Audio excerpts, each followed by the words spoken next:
She called me a pathetic 40-year-old Leech right as she slammed her palm against the edge of the kitchen counter.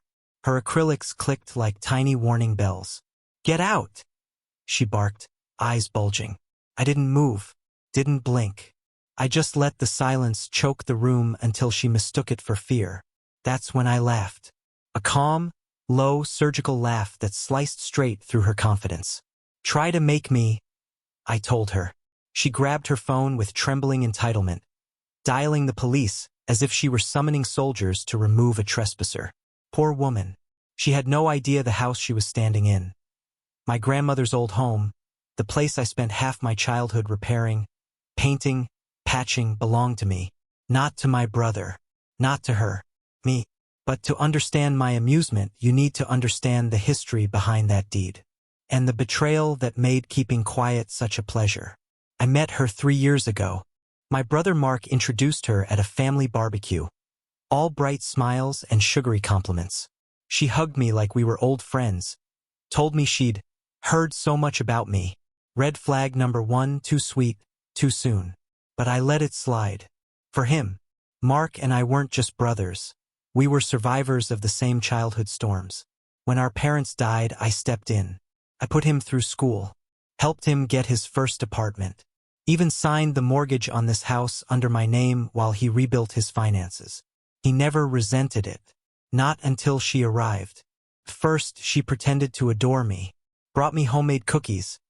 Asked for stories about Mark growing up. Laughed too loudly at my dry jokes. But the sweetness soured fast. Like fruit left out in the sun. The first shift was subtle.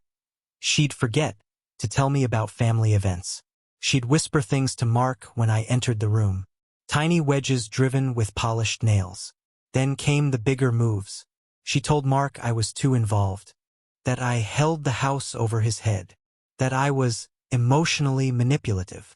She didn't even know what real manipulation looked like. Not yet. The first hard evidence came on a Wednesday night. Mark asked me to meet him and sign a few papers. He was jumpy, sweating, couldn't look me in the eye. The papers? A quitclaim deed. He wanted me to transfer the house into both their names. I didn't sign. I didn't react. But I understood exactly what was happening. Later that night, I caught a glimpse of her text message on Mark's phone when he left it on the counter. "He won't sign? Keep pushing. He owes you. We deserve that house. We deserve that house." My chest went cold. Not with heartbreak, those days died years ago. No, this cold was sharper, cleaner, a blade forged from betrayal. I didn't confront them.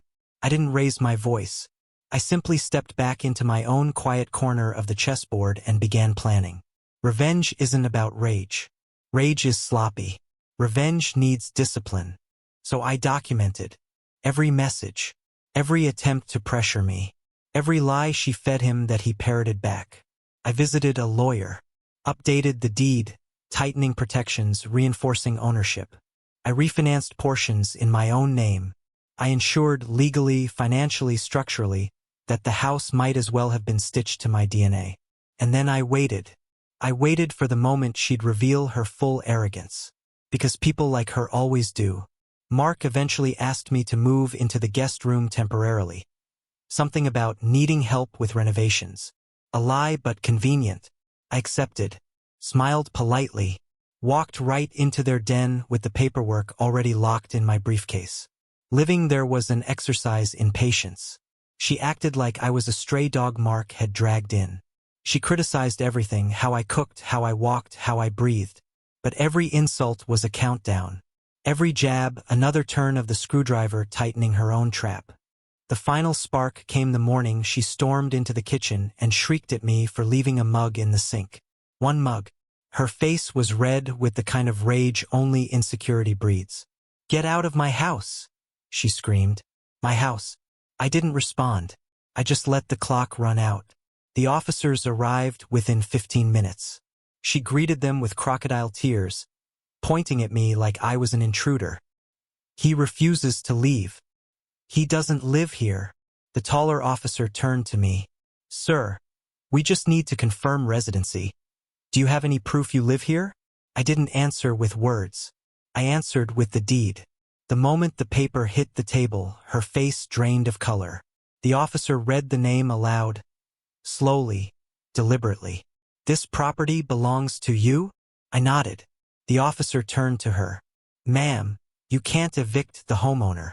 She stuttered, flailed, tried to argue. But the law doesn't bend for tantrums. In the end, they told her to leave until the matter could be civilly resolved. Her voice cracked when she said Mark's name. But he wasn't there to help her. He was at work. And I made sure he stayed there by texting him, "We need space for a serious discussion. Stay at the office." I've never been more honest. She packed frantically, knocking things over, cursing under her breath. Every slam of a drawer was a confession. Every stuffed suitcase, a surrender. When she passed me in the hallway, eyes wild, she hissed, "You planned this."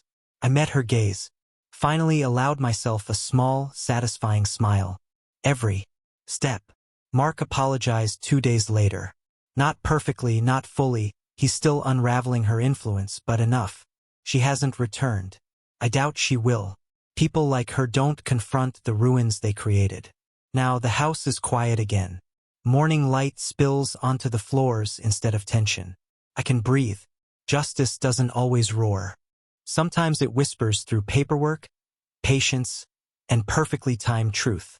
And as I stand in the doorway she once tried to shove me through, I feel nothing but clarity. I wasn't a leech. I was the owner. And she learned the hard way, you don't try to steal from someone who built the ground beneath your feet.